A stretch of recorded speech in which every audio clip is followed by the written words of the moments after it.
was just really painful watching the way that the elves, what are that little guy, the 1/2, the guy that makes 2 mana, who I can't remember his name right now. Gerard, the Tree Speaker. Yes, the Tree Speaker, thank you. The Tree Speaker just was really tearing So Anthony you might up. be looking at what we have under Anthony Eason mono black post, and first thing I saw when I said that is, I said, hey, Cloud Post is not legal in this format. Okay. So what we are talking about? Trading posts. Right. 4 copies of it to go with 4 pristine talismans. And interestingly, what he does not have, a lot of people have been talking about trading post as being something that you can use with essentially the Mycosynth and the Ichor Wellspring. the Echo Wellsprings. None of those in here. He's actually just using real cards and getting rid of Extraneous Sphere for the Suns, Tumble Magnet, and then he can buy them back. And then he has Trading Post is so many Golem, Mere things. Battle Sphere, Soul and Simulacrum, Wormcoil Engine. So definitely he's a artifact-based deck. The thing is I was most excited about when I saw this post, trading post, and I mentioned this earlier, was playing those Wellsprings and actually then trying to run Clock of Omens. Something I was which is probably too cute for its own good. I've seen people talk about Clock, but I think it might be too cute. Clock's just not a very good card, is the problem. I mean, 4 Wormcoil, 3 Solemn, 1 Precursor, 1 Mere Battle Sphere. All of these are great trading post cards. One of the things I love seeing here, it's so awesome seeing 4 Mutilate once again. It has been a while. Thank you, Anthony Eason, for bringing Mutilate back to the mix. His opponent is Nyapod, Jacob Baugh with Nyapod. Basically a typical Nyapod deck in the style of the Kibler decks. Only 3 birthing pods. It's still not a huge commitment to pod. There are some interesting choices. He's got a few new one-ofs. He has 2 Thragtusk and 1 Thundermaw Hellkite out of the new set. Curious to me, he only is playing 2 Strangleroot Geist. And he's playing 0 Green Sun Zenith. Yeah. So, I mean, that is actually very curious. Yeah, Jake, so game 1 here, just for the record, you notice Anthony's a little bit all smiles here. Anthony's going down to 4 cards, so we might see a little bit of a rocky game 1 for him. A lot of his spells are pretty expensive. I don't really know how he can act. He may just not be able to. You might not see a game here. He's a good sport about it. Out of Jacob Baugh's sideboard, we also have 1 Sublime Archangel. This is a card that I think is being criminally underappreciated right now. One of the things I view about the Sublime Archangel as being just so amazing is that you can drop it in play and then have anything be a huge monster. I mean, you're a deck that's going to put your creatures out, and there aren't very many people that punish you for that. Anthony Eason's deck is able to. Eason is kept on 3. 3 cards. 3 cards, all right. How lucky. Best I've ever seen is I've seen a limited PTQ. I've seen a player, actually I've heard of a player winning on a Mulda 2. That's the best I've ever heard of, though. Cool Golem token for Jacob Baugh. Say that again? I said cool. The best I've ever heard of winning would be a Mulda 2. I've seen a win on that, but all right. Well, anyway, see, Anthony Eason is the key to winning on Mulda to 3 is to hitting your land drops, and Anthony Eason is doing that.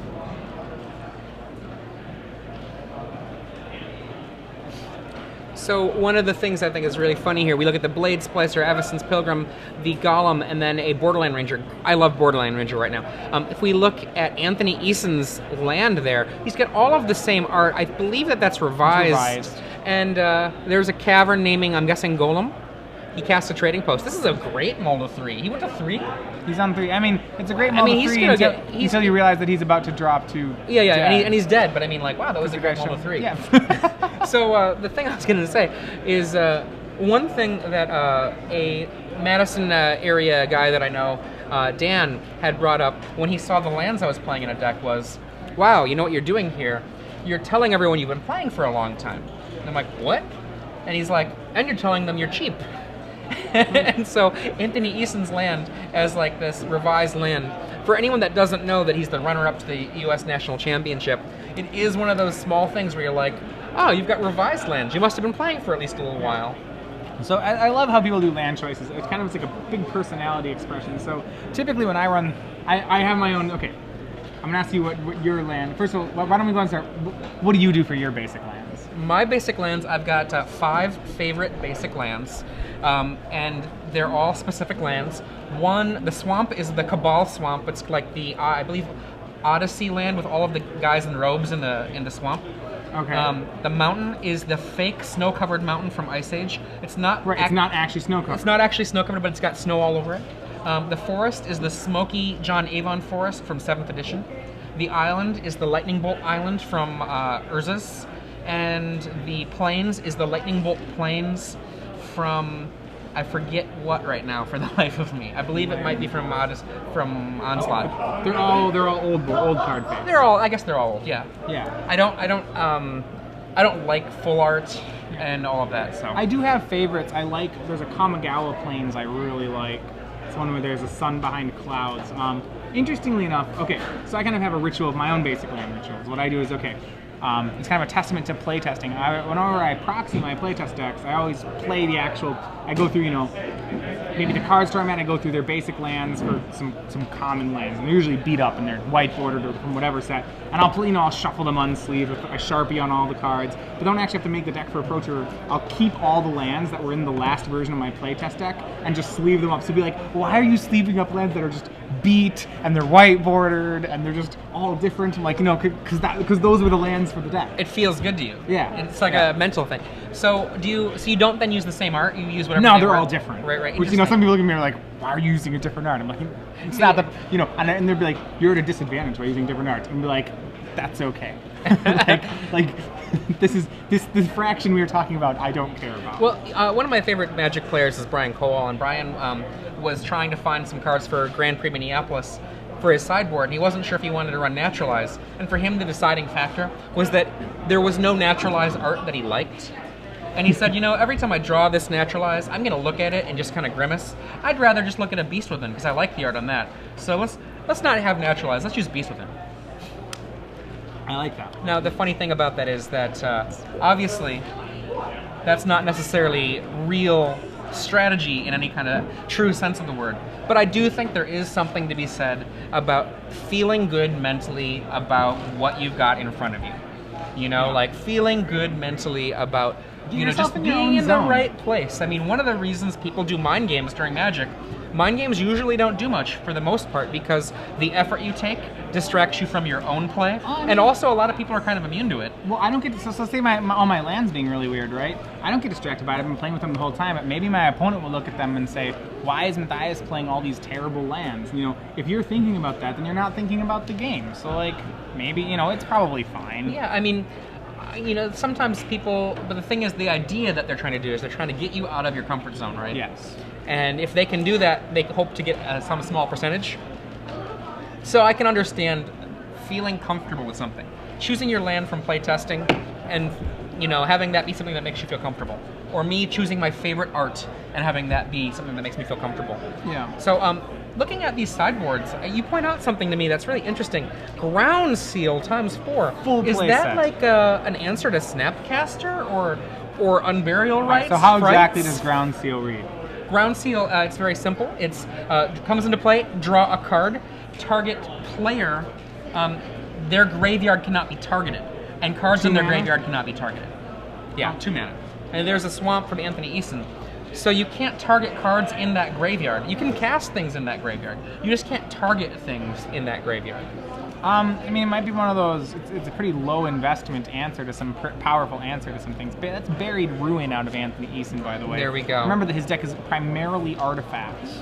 Turn 2 off of a Avacyn's Pilgrim, a 2-life, that is a pod, birthing pod. Right, it's going to be very good for...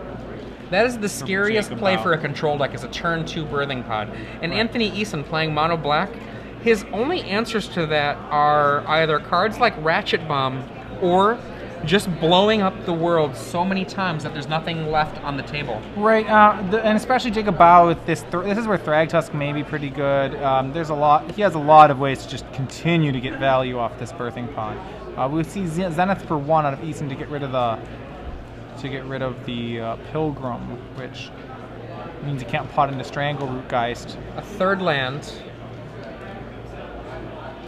I see a Blade Splicer in Jacob's hand, and there it is. That's going to come down. So at 4, he has access to Metamorph, Hellrider, Restoration Angel, and Huntmaster.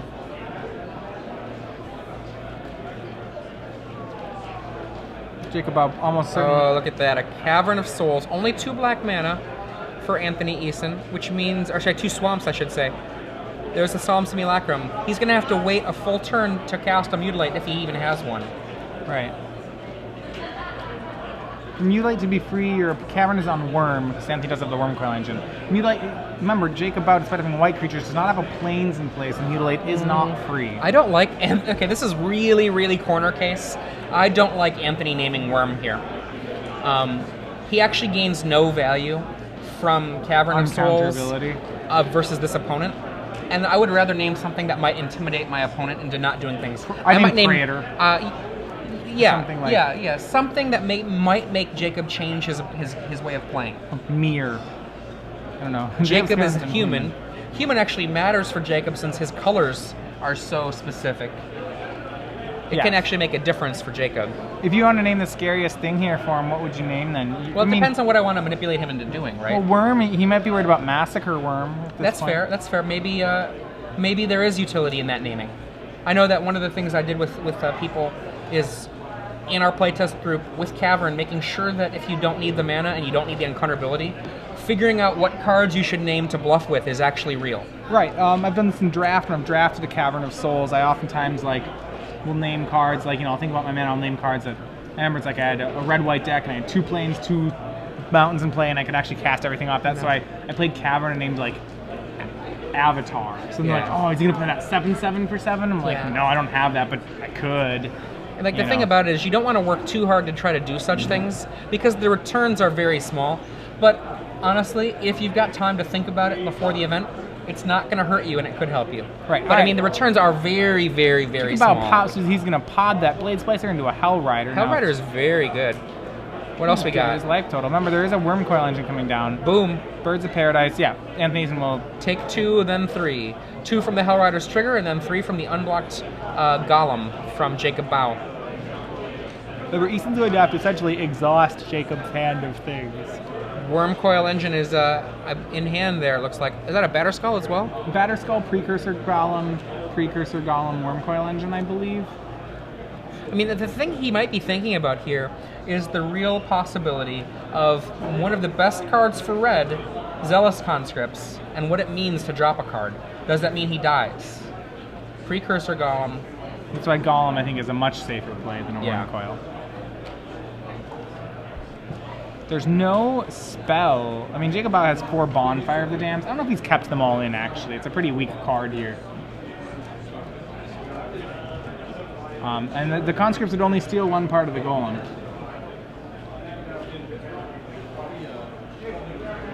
So, yeah, three Golems to block from Anthony Eason.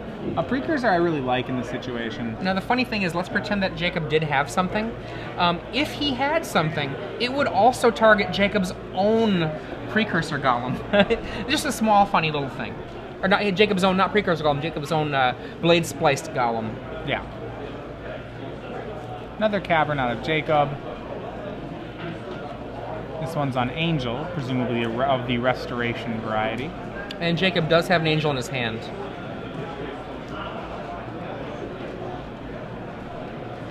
What does that do? Oh yeah, if I target it with my Ancient Grudge, it blows up my Golem. It would blow up his own Golem if he grudges. So he's going to swing for 3 more damage, putting Eason down to 12. And then he's going to grudge the Precursor Golem. There we go. And he did have, remember, there's a 1 of 2 Ancient Grudges out of the board. I love weird little strange interactions like that. Yeah. And then dealing 3 more to Eason, so he's going to go to 12. Drops Eason to 12. Pods away the bird. Strangleroot, guys? Nope. Thalia. That's not bad.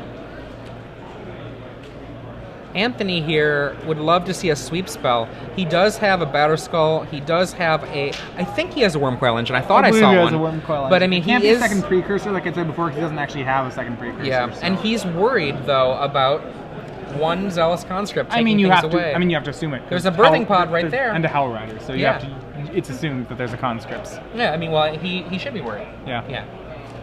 I mean, the worst would be that the Conscripts is in hand, because then he's just dead. Or, Thundermaw Hellkite's pretty real here, too, actually. And I think Anthony is just going to die. All right. Yeah, Jacob. Well, he might not actually kill him though, unless he has the gut shot. some final way to finish him off. It's gonna Restoration Angel the Hell Rider. And then turn the Angel into the Conscript for the win. There we are. Yep. So unless Anthony Eason has a tragic slip, which is not in his deck list, that's it. All right, next game, Jacob Baugh defeats Anthony Eason 2-0.